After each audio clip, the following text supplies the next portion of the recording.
All right, guys, here we are, me versus Dorian Yates and his chest and bicep workout. And I'm gonna make fun of him and everything that he did while he can't respond, because that's how education works these days. Just kidding, I wouldn't do that. That's useless. That's entertainment, not education. Today, what I am gonna do though is, like I said, I'm gonna look through his chest and bicep workout from his famous, and if it's not famous to you, shame on you, do your homework, go watch the whole video, all uninterrupted before you come and watch this, his Blood and Guts series from the 90s, probably my favorite workout video of all time. And I'm gonna go through it and kind of go through a couple bullet points here. If you didn't see the first review, we're gonna link it up here where I did this basically for his back and rear delt workout. I had a little bit more time, a little bit more detail spent on, what am I gonna look at, what am I gonna go through, but I'm just gonna breeze through it real quick here. Basically, the first thing that the entire industry skips now is acknowledging results. So when you've actually coached and trained people, that's been my only profession since out of school, is training people one-on-one in person. Your number one concern is the results you actually produce with the person in front of you. Now, right now, the entire industry just talks about what on paper or what from a peer-reviewed standpoint is the best or most evidence-based or optimal, and all that's great. It is absolutely a great thing to have parameters by which you, start to decide, hey, how am I gonna train this client? What am I gonna do as far as, am I gonna do 2 exercises or am I gonna do 20 exercises? I get the point of that, it's awesome, but at the end of the day, you wanna see if it actually produces results, and that's what you should be concerned about as a coach and concerned about as an individual. So we're gonna acknowledge first and foremost, everything Dorian did worked. Look at him, he attained the peak of what he needed to do to be 7-time Mr. Olympia at that point in time. In reality, or wait, did I say 7-time? 6-time Mr. Olympia. And in reality, he was one of the few guys, this started to happen around the Dorian area where he actually arguably got too big, right? So if you look at him, you look at Ronnie, you even look at Phil, a lot of people actually said, hey, they were actually their best, and again, it's a matter of opinion, when they were a little bit smaller. So again, the goal of any of this is, we're gonna say first and foremost it worked, and then if I'm gonna offer maybe anything for helpful for you guys, since you're not Dorian, is gonna be maybe what could we have done potentially orthopedically a little bit better, and then again, efficiency just based on your structure being different than Dorian's structure. So as I'm going through the ideas and hey, could we have put on a little bit more muscle, maybe a little bit more efficiently, whatever, doesn't even matter because that was never an issue for Dorian. He didn't need more muscle, but maybe we'll talk about a couple orthopedic things because he did suffer a couple injuries while he was training. So I'm gonna look at what he did to hopefully help you. I'm gonna give you some options because like I said, I'm a coach. So whenever I look at anyone or what they're doing, and even myself, I've never had the mindset of what's the best as if you only can choose one. So looking through all this, I think I would make a huge mistake that Dorian would even agree would be a mistake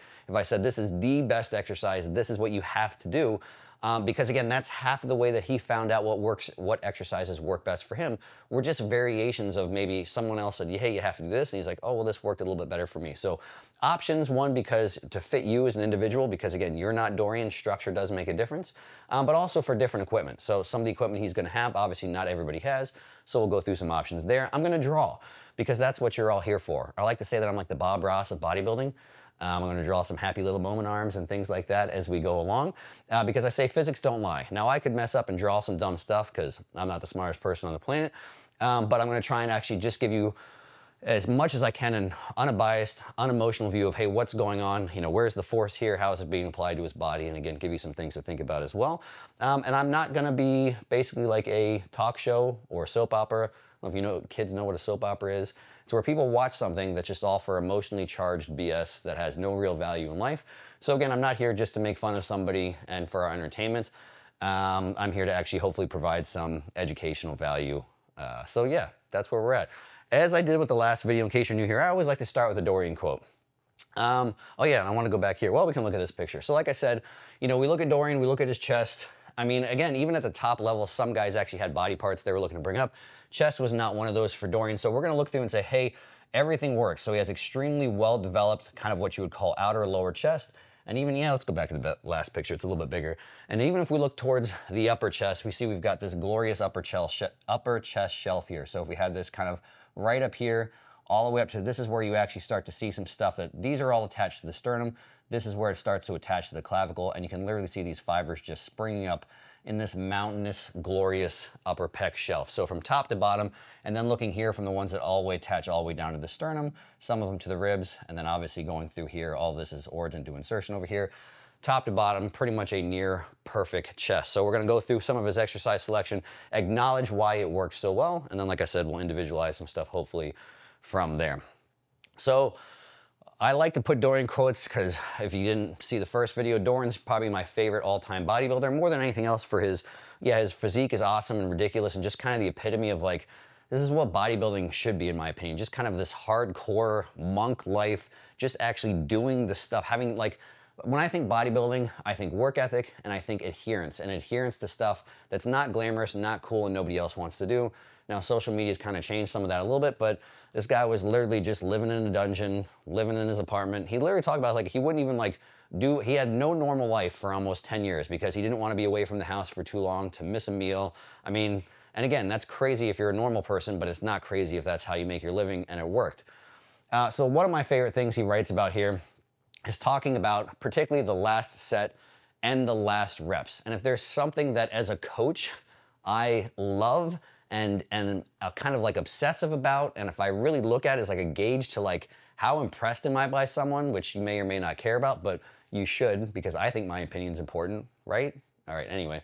But looking at what you're doing, he's saying, as you're coming to these last sets, these last reps, he goes, weird, because a lot of people think this is hardcore. It's not about throwing weights around and screaming and shouting. Man, we've just lost like a lot of videos of who's hardcore on social media, at least according to Dorian. It's about doing the movement correctly. It's about moving the weights slowly, not necessarily have to do a slow concentric. Under control. So even, and this is my favorite part, even when it gets absolutely torturous, hard, and impossible to do those last reps at the end. So that's kind of the pinnacle of this is you want everything to be meticulously done. You know, it's about having concentration. What does concentration indicate to me? I'm gonna underline important stuff like a teacher does. Teach you about muscles. Concentrating, to me, means mindful. You're just not just a monkey swinging weights around like a ding-dong, screaming and yelling like an idiot, because that's hardcore for social media.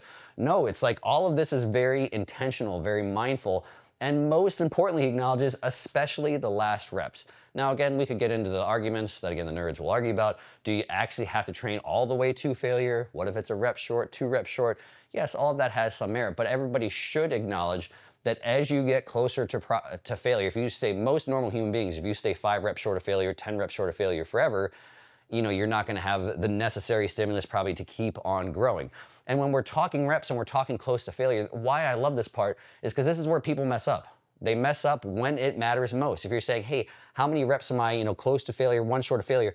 Well, if your form deviates so much, we're not even talking about the same thing anymore. People don't think about that. If you're saying, hey, you know, how many reps short of failure should I be, or how many whatever, but if partway through the exercise, you technically change your form so much that it's not the same exercise meaning we're trying to do chest, if it turns into triceps and front delts, again, how do you even track volume? You can't, because your form is deviated, you change the exercise, and it's just gone to crap when things matter the most. So anyway, a lot of people use Dorian as the example of hardcore and all this kind of stuff, which I think he should be. I agree with 100%, but they don't actually study the subject that they reference that well to actually understand. He has tons of great quotes where he talks about how important it is to think. Oh, shock. What is that, a 5-letter word? Ooh, no, don't say the 5-letter word, think, in the bodybuilding world. Where you should think, you should be mindful. And again, it's not just about this using heavy weights, swinging stuff around, and, you know, being a monkey in the gym. So enough of that, let's get to the fun stuff. I want to turn the volume on for 2 seconds. Listen to Leroy. Let's get to the end here, right to the good part. Ah, that's glorious. So looking at the first exercise, so we're gonna go through chest. So this is chest and biceps, 4 exercises for chest, 3 exercises for biceps, and kind of see what worked well for Dorian, some things that I think are great. So the first thing I want to highlight here is this arm path. So I would call this, look where he's bringing the bar. See if I can get it to pause down there. So he is bringing that bar all the way up, touching. See if I can get it to stop there. Come on, phone, agree with me. Yeah, oh yeah, I got it. So where is he at right now?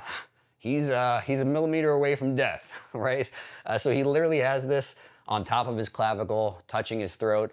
A lot of nerds will tell you that is a bad thing. I would completely disagree. You look at where his arm path is. Now again, if we're looking at, you know, his shoulder, oh, come on. Don't fail me now. So we got his shoulders going somewhere that way, and we're looking at his arm path out here somewhere. It is a fairly high elbow position. So if we're looking, I mean, he's almost all the way up, maybe tucked down to this 80 degree-ish position. And again, a lot of nerds will tell you that's no-no. I think what he shows us here is that there's a window. I've talked about this in other videos in case you're new here. I think the high elbow position can be perfectly fine. How do you know? You don't need to check with your favorite nerd or your favorite person on TikTok pretending that they're an expert. You go by feel. This is going to be one of those things where, yes, absolutely, this high elbow position for some very real anatomical concerns can be an issue because we have that subacromial space there. And as you raise up the humerus, you have that little notch on your humerus, and that can impinge a bunch of tissue that runs through that subacromial space, not just shoulder stuff, bicep stuff. I get it, nerds, I get it. But that structure and how your humerus is shaped and how that acromion, the top part of your scapula, is shaped is different from person to person. So again, unless you're bringing your x-ray into the gym or your favorite nerd is x-raying your shoulder while you're going through, go by feel. So if you're perfectly comfortable moving up here, this is a great plane of motion for recruiting a ton of overall pec fibers. If you're more comfortable down here, even down to, I'd say, kind of this 45-degree angle, also a perfectly fine option. The only other thing that I'll highlight here, let's see if I got an angle from the side. I do.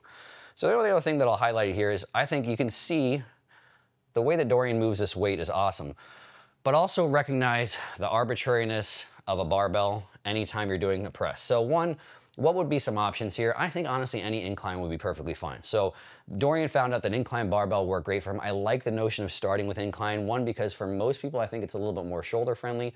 And also, too, it's really just a good option for overall pec development, especially the way that he's going about it, where he has a pretty decent arch. And if you actually look at where his pec fibers are lined up, it's almost more flat because he has such a big rib cage. But again, probably excluding some of the absolute lowest fibers that kind of attach to the ribs, so it is maybe biasing a little bit more upper. But realize that the bar touching his chest up there is arbitrary. You know, so what would have happened? So if you're thinking about where does your pec exist? So we have a shoulder joint here, your pec fibers cross over here. I know I'm not kind of encompassing all of them, but get the idea that your pec crosses over the shoulder joint.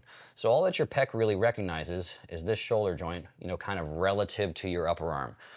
So how much of a stretch he is getting is relative to the size of his rib cage and relative to his, a couple other things, but particularly his lower arm length. So all I mean by that is, we're saying everyone looks at this and says, hey, this is great. This is a good deep stretch. He's touching the bar to his chest. Awesome, which it is because he can comfortably go there.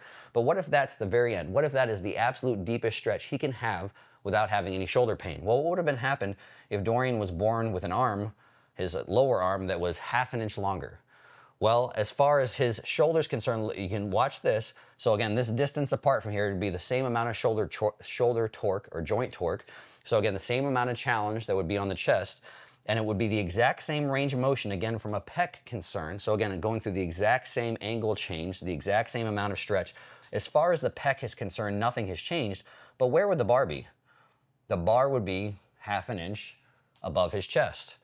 And someone would say, oh, you're stopping half an inch above. You got to go all the way down for a deep stretch. So I just want to give you an example. And same thing if his rib cage was a little bit different. What if his rib cage had been bigger? You know, and so then his rib cage was up here. And then all of a sudden we look here, and he was stopping up at this point. If we looked at what would be happening at the shoulder joint then, and I've drawn way too much stuff, but then he would have actually a little less range of motion at the shoulder joint. He'd have being a little lower angle, but he would still have the bar touching his chest, so the internet would still say he's a good person. So I say all that because, again, that is completely arbitrary. So find your own range of motion. So pull it down. Don't be one of these people that takes that out of concept. If you're, the nerds will go like this, like, oh, this is as far as I can go, and stop half a foot off their chest because the bottom is the hardest and arguably the most important. But just realize it is still an individual thing. So how low you go is going to be a result of a lot of things. But again, as far as your pec's concerned, it's really just concerned about what's happening at that shoulder joint. It's not really concerned about how long is your forearm, how big is your rib cage. So listen to that shoulder joint and adjust as you go. Now again, as far as options here, I think bar is great, but if it's uncomfortable, go to a dumbbell. So you'll see a lot of people's favorite kind of start movement is incline dumbbell. You could even do an incline Smith. You could even do an incline machine. I think the real goal here is perform them the way that Dorian is doing them, which is just under great control through the full range of motion that he has available. And look, you'll see that his reps are standardized. So how he moves the weight from the first one to the last one is extremely smooth.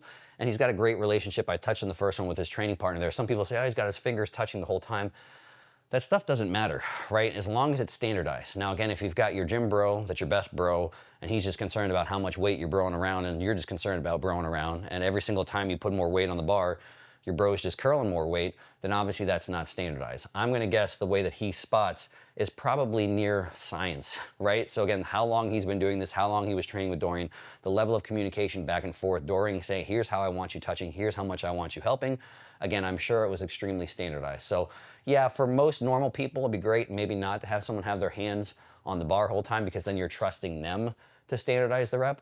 But if you know what you're doing and your training partner knows what they're doing, again, standardizing is what's important, not necessarily just having someone not touch the bar. Okay, so what we got next? Next, we have a flat machine press. We'll go to the bottom here. We'll try to go to the bottom here. Come on, phone, there we go. So in the bottom position, there we go. I didn't have it paused, shame on me. Okay, so the only thing I want to show here, this is an absolutely awesome option for really getting everything. This is probably as much overall pec recruitment as you're gonna get. So if we look at the forearm path and we look at his lower pec path, those things are very, very lined up well. And as he goes through the entire range of motion, you're pretty much gonna get maximal recruitment from every single fiber that's attached to the sternum, every single fiber that's attached to the ribs, and even as he comes to the top, as that upper arm comes across, basically every single fiber of the pec has an opportunity to pull. So, you know, as far as the sequencing goes, I love it. I mean, if I was gonna program for someone, I would say incline motions are great to start. Flat motion almost turned into a slight decline. So this is the way that I always coach declines, is a pretty big arch and line your hand and your forearm up with that lower pec line. So moving right in line with the lower pec through the entire range of motion. And then you just got a little bit of an added bonus. Let's get the lines off of there so we can just enjoy this. Maybe let's listen to some grunting. Listen to Leroy. Solid. So again, even the kudos, a little extra bonus there because his hands can converge a little bit, so he's really shortening the pec. So honestly, between the two first exercises, we've trained a little bit of almost everything. And even I like the way that he's finishing there. If you go back, you'll actually see to fully shorten the pec, he actually lets that shoulder actually protract a teeny bit, which is a pec gets shorter, it will protract a tad. The only thing that's, again, don't get fixated on which flat machine you use. Almost anything will work. And in reality, almost anything will work better than this hammer strength. I know that people probably think this one's cool because Dorian's using it, but it really overloads the top. So again, if we want something, I think loading the top, yes, is important. I think overloading the top is not important. Overloading meaning it's way lighter here, way heavier here. And because this is converging, there's no stacking effect. I've done longer videos on that if you want to nerd on that one. But because of that, the challenge and the fatigue point will always be here, and you're essentially under-training the lengthen. So if you've got maybe a prime piece would probably be ideal, but almost any flat press is probably gonna be better than this one. This is actually one of the worst profiles. Now again, if you've got that, can still work very well, of course, producing a lot of challenge to the range of motion, which is what you really need to grow muscle, but just that's gonna be one where you actually have a ton of options. He moves on next, I'm gonna mute this, we've had enough grunting, to what I would call an incline fly.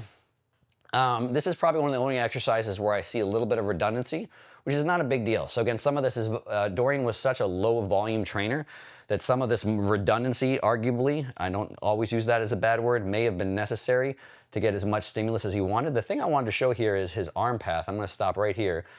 So his arm path is actually kind of above a high elbow position. So he's doing flies, casually flying 110s, but his arm path is almost up above. So one, I'm sure that was comfortable for him, but he's actually turned this into a little bit more. So if his arm path is here, and we kind of look how that arm path lines up here, this is kind of where it bisects the most.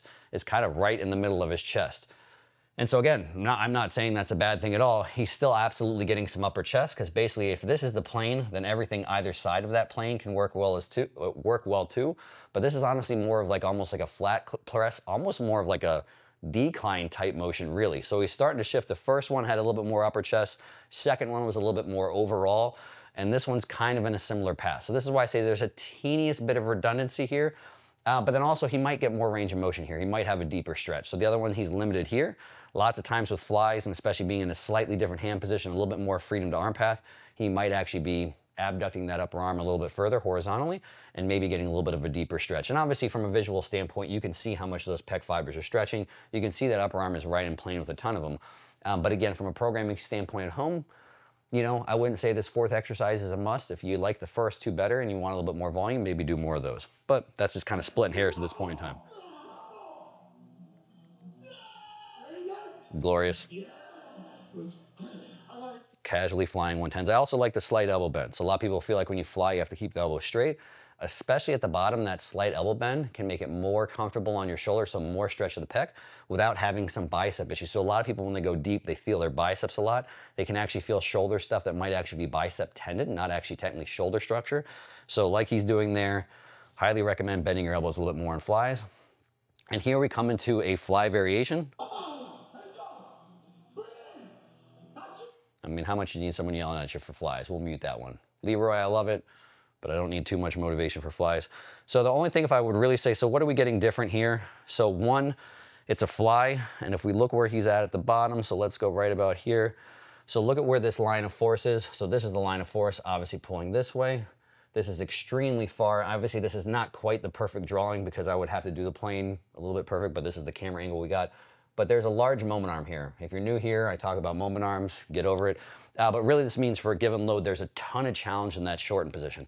And so if I'm programming, I do like to always put a fly in. He's got to the point where that's really the hardest part of the exercise. You can go back and forth of what we want, a little bit more in the stretch, whatever. Doesn't really matter. He really, really overloaded the lengthened position with pretty much every exercise prior to this, minus maybe the hammer strength press. So again, this is going to challenge that shortened position, which I think still has a place in programming. I would do it like this generally towards the end of your chest exercise selection. Two little things I might mess around with here is one, I always like cable variations where you're sitting at a bench. So any angle you produce standing, you can reproduce seated. Why would I like that a little bit better?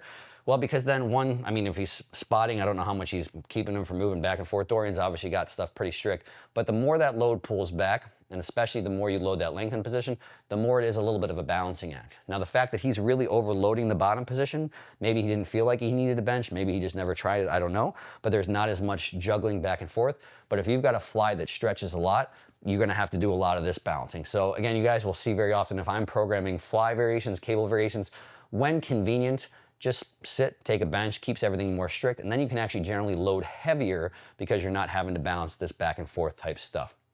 So that is chest. We're gonna go through quick. I'm gonna spoiler alert here. Oh, did I? All right, we're gonna spoiler alert through the bicep exercises. So we've got incline dumbbell curls. We've got standing barbell curls. And we've got a machine preacher curl. Now we'll watch some of these through on video so you don't say, Joe, I want to watch the whole video. So this is one of the things. Now again, two things to notice here with Dorian, so not picking on him at all. He has some of the worst biceps genetics like of all time. And so again, that's actually a compliment to him because if you had bad genetics but still had good enough arms to win Mr. Olympia, must have been doing something right and still filled in the real estate as much as he could. Now what do I mean by that? That's his bicep tendon right there. That's an extremely long tendon. So no matter how much he trains and how big his biceps get, they just don't have as much capacity or as much real estate they can fill out as someone who's got a very short bicep tendon. So if you look at somebody like, even like Arnold back in the day, it looked like his muscle belly went right into the forearm or right into the elbow basically. You couldn't even see it. So he's got this large gap here, so it'll just never be quite as large. And he doesn't have much peak. So even if you look back at someone like Robbie Robinson, you know, he was one of those guys that had a lot of peak and he actually had a longer bicep tendon, but the peak actually kind of made it look better. Dorian just kind of got the worst of both worlds. Chris Bumstead's always someone like that. And again, if you understand the sport, this is actually the opposite of trash talking because despite not having perfect genetics, they still both won their respective classes in the Olympia, so they're doing all right. So, but anyway, so I would say if there's somewhere where maybe he could have fine-tuned stuff a little bit, might have been his bicep training. I don't know if it would have made any difference, to be honest. But if I would have changed things, I would have started with this first. So basically this is a preacher curl. I love the fact that he's going single arm. I love the fact that he has his upper arm lined up perfectly in line with the machine. The elbow is right with the pivot point. This is an old Nautilus piece. It looks like the profile is pretty even, meaning if you actually measured the weight in his hand, it's probably pretty much same the whole time. If I could, you know, split hairs here, it'd be nice to have a machine that's heavier at the bottom, lighter at the top. And that's as Arthur Jones kind of continually updated his designs of Nautilus and into MedX. He did that. But again, overall, that's just kind of nitpicky. So if I was going to go in an order, I like preachers first because they're the most elbow healthy if you do them like this. So whether it's a free weight or whether it's a machine, single arm preachers, they are, again, lined up like that, elbow healthy. You can brace your upper arm so you're not really going to be limited in load. And then from there, again, you can manipulate the profile with a different machine or with a dumbbell. So again, if you're doing a dumbbell preacher, you could actually make it heavier at the bottom. You can make it almost nothing or very, very light at the top. So just a little bit more versatility from there. And I say all that too because during his career, he tore his bicep. And now again, he tore it doing an underhand barbell row, but lots of times injuries like that don't happen. They never happen, I should say, unless it's like acute, like actually getting hit from just one bout of something. So I'm guessing over time, he had some repeated stuff. Now again, paired with the fact that I think he was contest prepping during it. So he's even said himself maybe going heavier than he needed to at that point in time. Being extra depleted and dried out makes you maybe a little bit more prone to injury. but I would also bet that some things possibly led to that point. And so what I would say here is when you go back, if I could change something, I would do preachers first. If you wanted to do maybe more of a standing curl, so what's the difference between the two? Not a huge difference as far as where you're loading, but again, the other one has your upper arm here. Bicep will be a little bit shorter through the range of motion here at the side. Again, I think standing curls are an awesome variation because they overload the bicep right through that mid-range, where again, I would argue the biceps can produce the most force. They don't load the length in as much. Again, you don't have to do that every single exercise. But again, him doing a barbell, like I can just see how massive he is, even if he's doing the easy curl. I mean, you can just see he's like basically flared out. So he's kind of flared. He has this kind of thing. So as we kind of watch through this set, so let's go back and watch through this set without this thing on here. You can see he's this the whole time. His elbows are kind of flared. His hands are kind of close. And it's not a super pure motion. You can see that it's just kind of moving in multiple planes at the same time, where ideally you might just want it all right in this plane, that line of force lined up right through the elbow joint. And so again, if that's not 100% clear, imagine we were looking straight from the front. The line of force, because its gravity is straight down, and he's kind of got it to the point where, you know, his elbows, so if we do here, his elbow's flared out here, and his hand is down here. So again, his elbow joint's not gonna be quite, you know, completely, ideally you want that line of force, you want the elbow joint like this, so the line of force is going straight perpendicular through it. If he's flared out, you know, his elbow joint's gonna be more like this. So we have a line of force going through a joint, arguably not as good for structure, arguably not even as good for bicep tendon, things like that. So again, I'm making stuff up. Could I say for sure that's contributed to his bicep tendon tear? I have no idea. But if I'm programming someone, I'm always looking at upper arm, and I'm looking at elbow joint, and I'm looking at lining that up with the line of force. So what would I have done here? Maybe if Dorian asked, he didn't ask, sorry. I was pretty young, and this is probably like, I think 95 or something. Probably didn't want the advice of an 11-year-old. But again, if he had his arm in at the side here, I would say more of a single arm option. So he could have used dumbbells still, done a bajillion pounds, curled 80-pound dumbbells or whatever it was, but arguably had it a little bit more joint friendly. So again, splitting hairs here. If you are a smaller person, you can probably get away with a barbell and even a cambered bar, but as you get larger and larger and larger, single arm becomes your best friend, in my opinion. And then we'll go all the way back to what I probably would have put second or last. He does incline curls. I probably would have done a different variation. So some of the things here that I like, obviously he's doing an incline curl. He's got that arm behind him a little bit, so he's loading the bicep a little bit more stretched. The problem here, if there is a problem, is when it's right below him. Let's see if I can get it right at the very bottom. Basically, well, I'm trying. Basically, that dumbbell is pulling straight down. It's almost directly below the elbow joint. So if, again, the line of force is stacked right through the joint, there's almost no joint torque there. There's really no challenge there. Now, again, I know that, again, I don't know how many letters are in cable. How many are in cable? 5. It's a 5-letter word. Don't say cable. We just saw Dorian use cables for his chest, so I think according to Dorian, it's okay. Anytime anyone see me program these kind of incline curls where your upper arm is stretched behind you, I like to actually make sure that I'm loaded in that fully extended elbow position. So how would you do that? So again, if you look at here, this is the thing, the moment arm is non-existent. It's like this small little line right here. So relatively speaking, no joint torque. So what if I set up a cable that was pulling back this way? So if I set up the cable pulling back this way and I drew that moment arm, this would be that moment arm thing if I'm doing about 90-degree angle.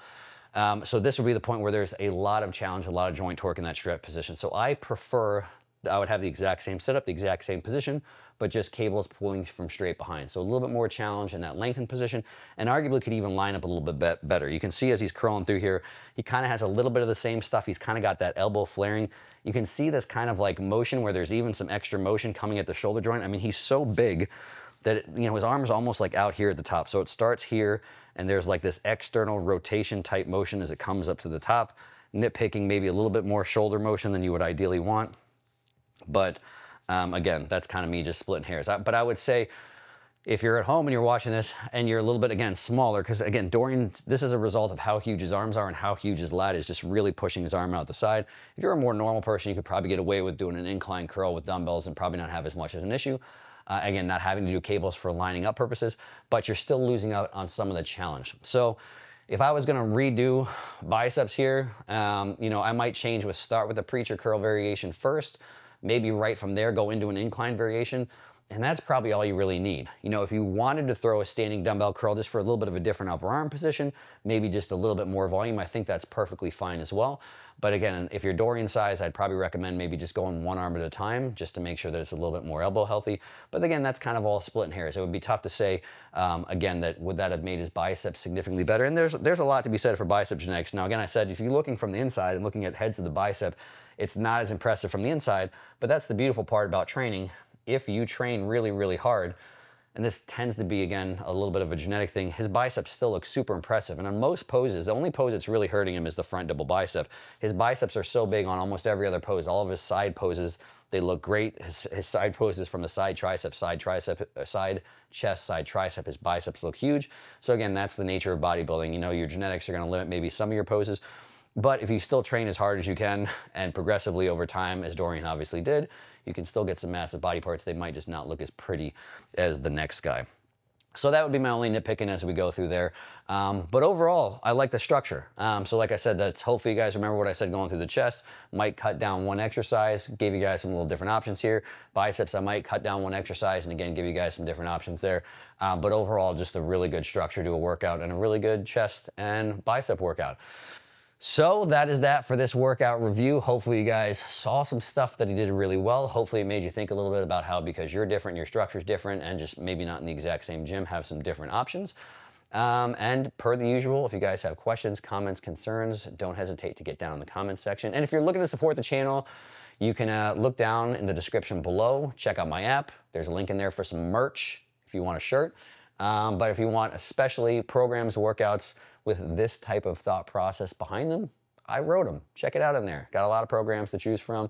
And otherwise, until the next time, guys, hope you appreciate it.